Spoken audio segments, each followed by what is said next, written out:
What's up guys, and welcome back to another episode of the RTG career mode. It's episode number 42 returns today with absolutely loads of games. Let's crack straight on. We'll try and squeeze in 10 if I can, starting here. First ever European game at home park. Hajduk split the Croatian side come in to Devon. Come on the Pilgrims. So this period of time between September and January the 1st, I've kind of coined the phrase for this period, which is called sloggy season. Sloggy season. That's the best way to describe it, because it is a slog during this part of the season. You know, the games, you know, there's not too much at stake. If you're out of the Carabao Cup, there's no knockout football. What a ball that is. Sancho and Fernandez, pick your spots, son.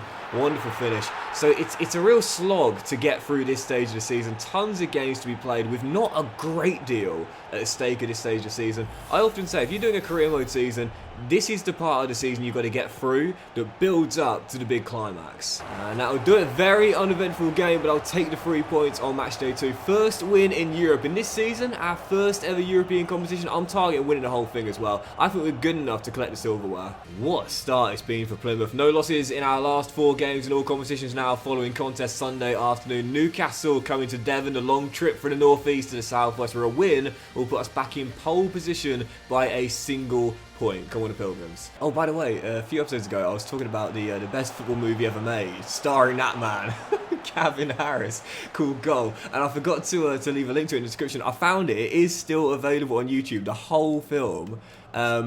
So yeah, I'll make sure to leave a link to it in the description. But yeah, what a film! If you've not seen it, please, I implore you guys, after this video.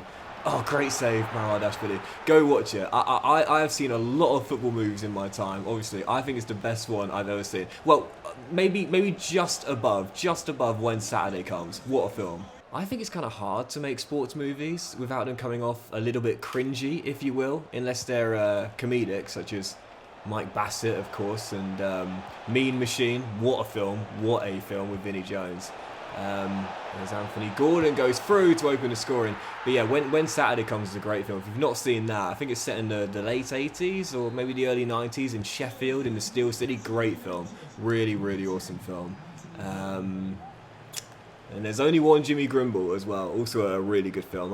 I'll leave a list of these in the description down below if you want to check them out. Tedham to Nath. Uwono, the Indonesian, who I've now got the 5-star skills you might have seen. I mentioned before, this is an opinion I've got. I'm not sure everyone shares it, but in my opinion, I do believe Fernandez. You keep backing off Fernandez, he's going to go for goal. What a goal. I believe you should only be allowed to improve weak foot and skill move ratings by 2 for a player, capped at a +2 growth. So if they start off 3-star, they can become 5-star, 5-star, but a 1-star, 2-star can only be a 3-star, 4-star in the future, if that makes sense. But Mateus Fernandez, back-to-back goals for our number 8, and this is why we said to Mr. Maresca, he's staying with us for another year. What a goal. Where's the keeper gone? Free kick on the edge, on the corner with 15 to go. Can we find a late win? It's Mumba standing over. It's not going to be Mumba, it's going to be Fernandez. And let's see if we can bend this in with our Portuguese number 8 to give us our first lead of the afternoon. It is Fernandez. Oh, it's off the post. I think Man that's really got a touch. But off the woodwork, pushing for a winner. Can we find one? Yeah, really going for this in the closing stages here, but that does leave us vulnerable on the counter. Not Gavin Harris. Not Gavin Harris. Oh, brilliant offload. Gavin Harris. That's the sort of selflessness he doesn't show in the film. Anthony Gordon bags a brace and Newcastle have won it with 3 to play. Gavin Harris. 2 losses in Devon already in the league this season. I said I want home park to be a fortress this year. It's looking anything but. So glad to be away for the following game. Tough one though, North London, Arsenal at the Emirates. Come on the Pilgrims. I said this season top 4 is the expectation. We're not going to make it losing home games like that. It also means that away wins in these kind of fixtures are going to be priceless. It's very tough to get. Oh, come on, that is so... And again, it's what makes the game so much more difficult, man. Those quick little balls nipped off your toes like that, twice in the same sequence. Okay, alright, tough start, but can't dwell on this, man. Can't dwell on this. Back-to-back losses against top 4 rivals is not going to get us in there come the end of the season. There's Jason Knight. Is that a pen? Oh, that's really soft. That's really, really, really soft. You know, last season, I'll tell you this though, last season, how many bad decisions went against us? I feel it's only fair we get one in our favour. Mateus Fernandez, top corner. Normally I'd chip it. I can't afford to. Boos around the Emirates. Cheat, cheat, cheat, cheat, cheat. I need that though. I need it. When you think about some of the decisions that went against us last season that were absolutely terrible refereeing calls, you think about the goals we conceded, some of them incredibly unlucky, plus the injuries too. I think it's only fair we get a bit of good luck this season. Ibrahim agrees. Yes!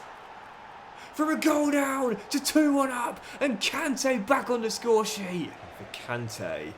Yes, Mariko. 12 league goals already this season. 12. Last season, 25. Oh, Coops, what a save. This year, going for that golden boot. He's in the mood early. Great save, Coops. This would be a priceless win if we can grind it out.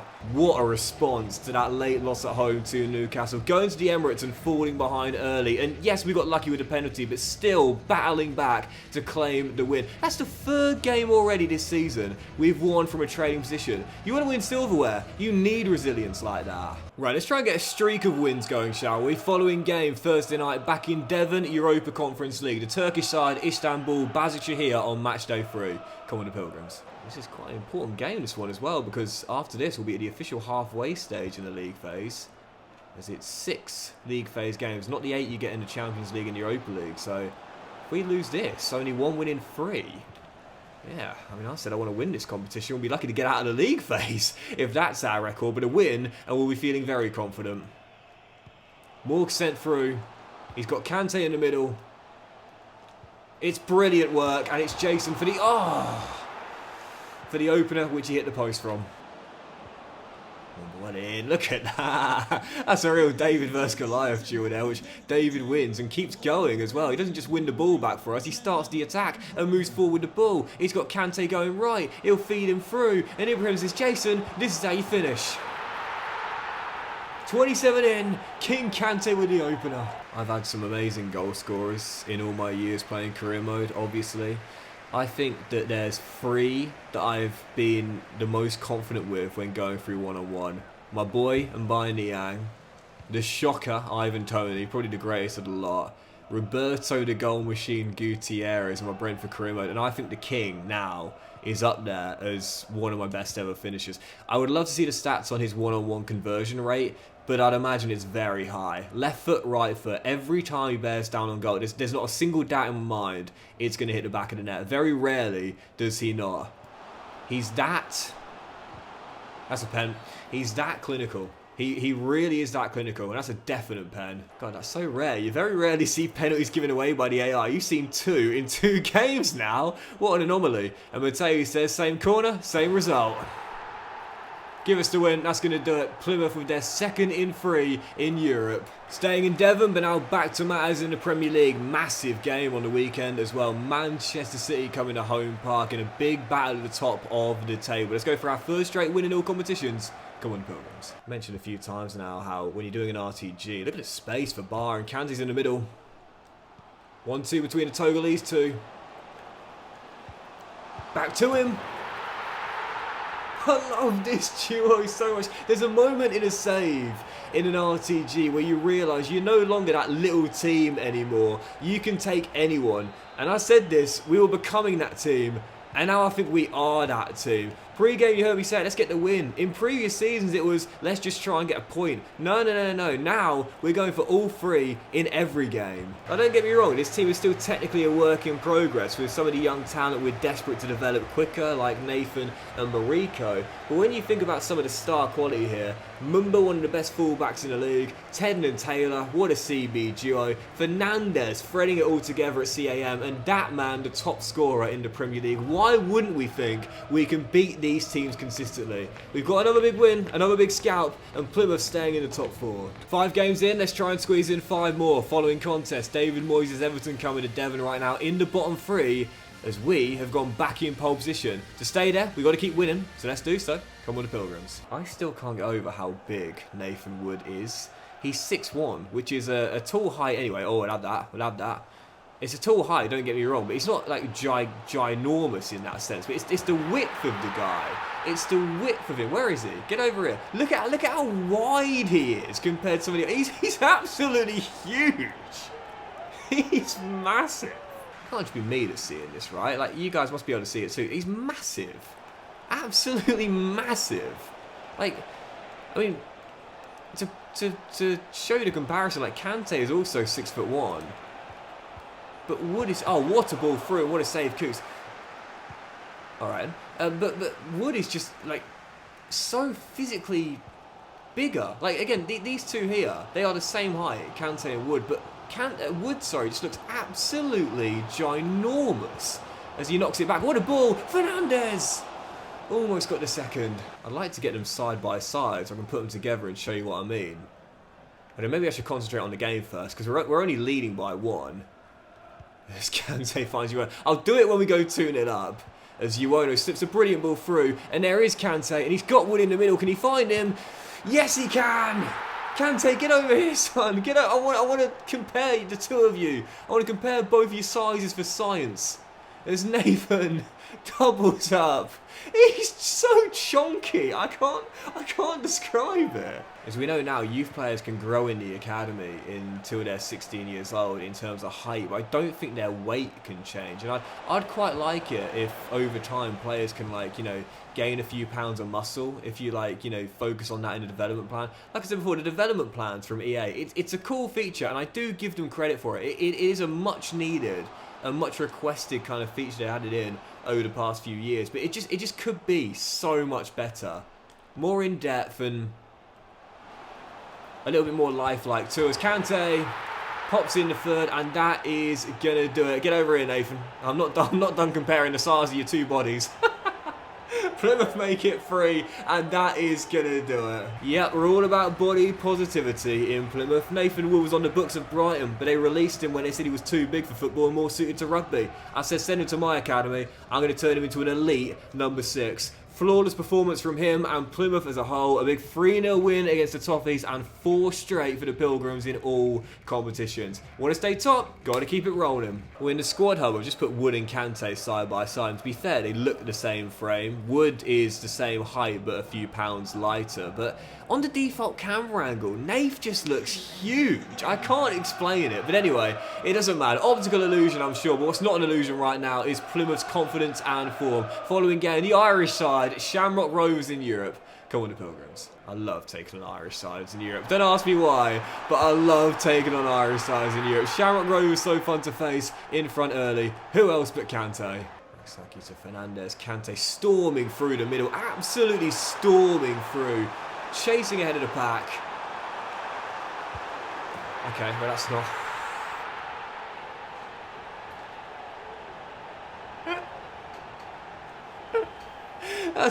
That's not quite how I drew it up. I was waiting for the keeper to come off his line. It was like, no, I'm just going to stand there. And Ibrahim says, forget it. And I'll just put it in the bottom corner. Plymouth in front. That is truly bizarre goalkeeping. What are you doing? For some reason, goalkeepers very rarely, and I mean very rarely, come off their line. But you see Coops for that moment there, what does he do? Comes off his line and then claims the ball over the top. If he just stands there, there's enough time for that Shamrock Rovers forward to turn, swivel, and possibly get a shot on goal. For some reason, AI goalkeepers, they just want to stay on their line. Like, watch this here. Ram's going to go for 1-1. Look at him just stand there. Okay. It's like...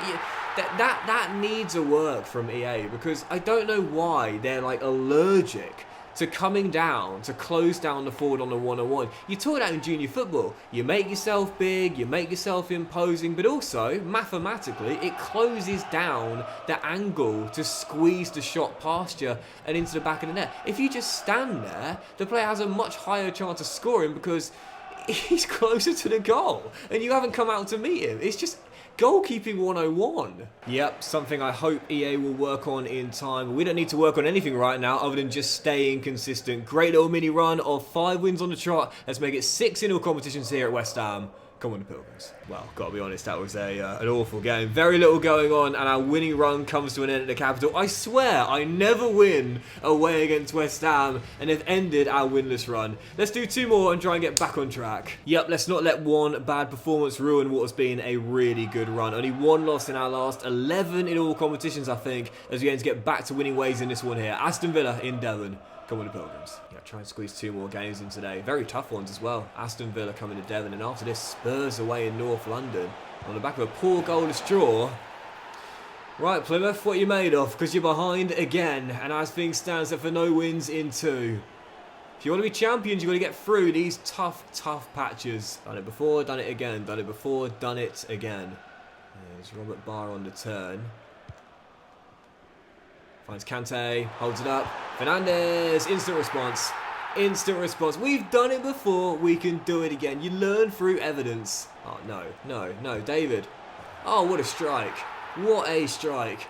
This Canadian is absolutely destroying me in Devon. What a goal. Wow, 3 goals in 26 minutes and nothing after that. And Aston Villa inflict our 3rd league loss in Devon already this season. And we're not in at the halfway stage either. That is not going to see us stay in contention for the championship. Let's do 1 more, try and get back to winning ways, and end on that. And it is a toughie as well. Right then, Plymouth, what are you made of? No wins in your last 2 games. 1 point taken from 6, and now off to North London to take on Tottenham Hotspur, dropping to 4th in the table. Only 2 points separating the top 4 though.